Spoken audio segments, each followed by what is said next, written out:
True love and marriage. Marriage and relationship are two words that brings two or more people together because of some common interest or bond by blood, respectively. Marriage is as a result of a relationship, and relationship is understanding, and understanding is the mirror to which we discover ourselves.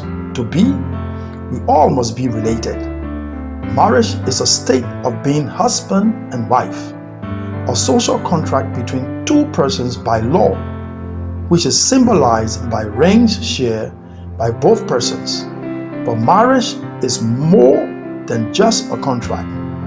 True marriage is a spiritual thing. It is a bond by God. It is a feeling of belonging to another, a unity of peace, joy, and happiness, and a thirst that cannot be satisfied.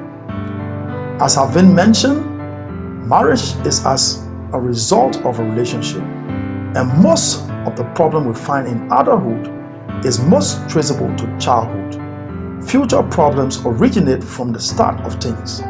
I said this to say that we are not keen whilst being in a relationship. We get carried by the sentiments of admiration and ignore the facts of life.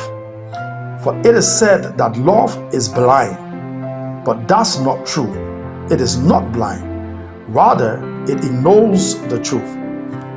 There is a difference between facts and truth. We say that the sun rises from the east and falls in the west.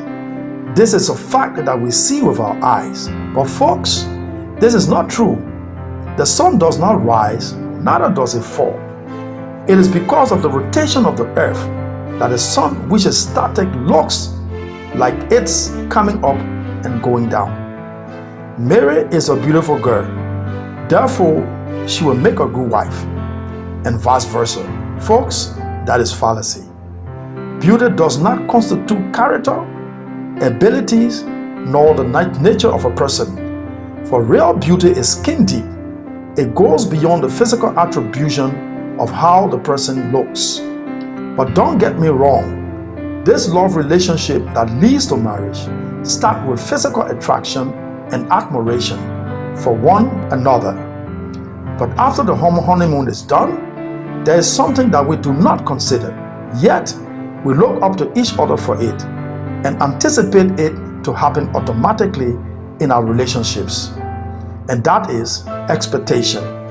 Both parties expect certain character, behavior, care, attention, etc. from each other in order to consummate that relationship. Take note that these expectations are hidden in our subconscious minds.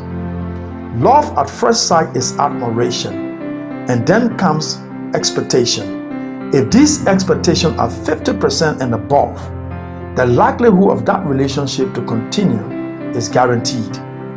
But if those expectations are 50% and under, there is no guarantee of that relationship to continue, except when admiration overshadows or blinds one party. Then it may lead to a troubled marriage in a not too distant future. This situation will lead us to finding solutions from diverse places, to include medicine men, prayer bands, and etc., in order to fix our already cracked relationship. If we retrospect and pay keen attention, those unconscious expectations most often come from our biological parents or guidance whilst growing up. The girl child is naturally more attracted or attached to her father, as well as the boy child to his mother. As a result, the mother protects the boy child from his father's annoyance, and the father does same for the girl child. So the mother loves and spoils the boy child, while the father loves and spoils the girl child from birth to their teens. This sometimes brings about friction between parents if there is only one child in that union.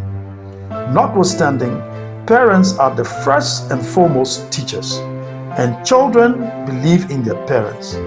For children are like blank sheet.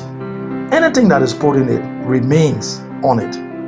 I said this to say that those love, affection, and protection provided by parents to children has a lasting impression in their subconscious minds.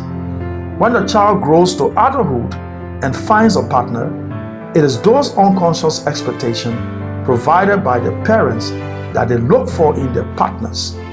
If those characteristics, love, attention, and protection, are seen in their partners, it seems as if that person is a godsend. The behavior of that partner is accepted by the other person because everything seems natural. All is due to our upbringing by our parents. Nature versus nurture. This is a double impact on the child. The traits from our parents and the basic training and love they share with us. This is why most African men call their wives, in our own way we say ma, meaning mama, and our women call their husband pa, meaning papa, because we see our parents in our husbands and wives. Take note that this is not a sign of weakness, rather is a bond that keeps us together.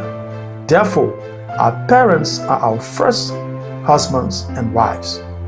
True love grows from infancy to adulthood through communication, tolerance, and patience.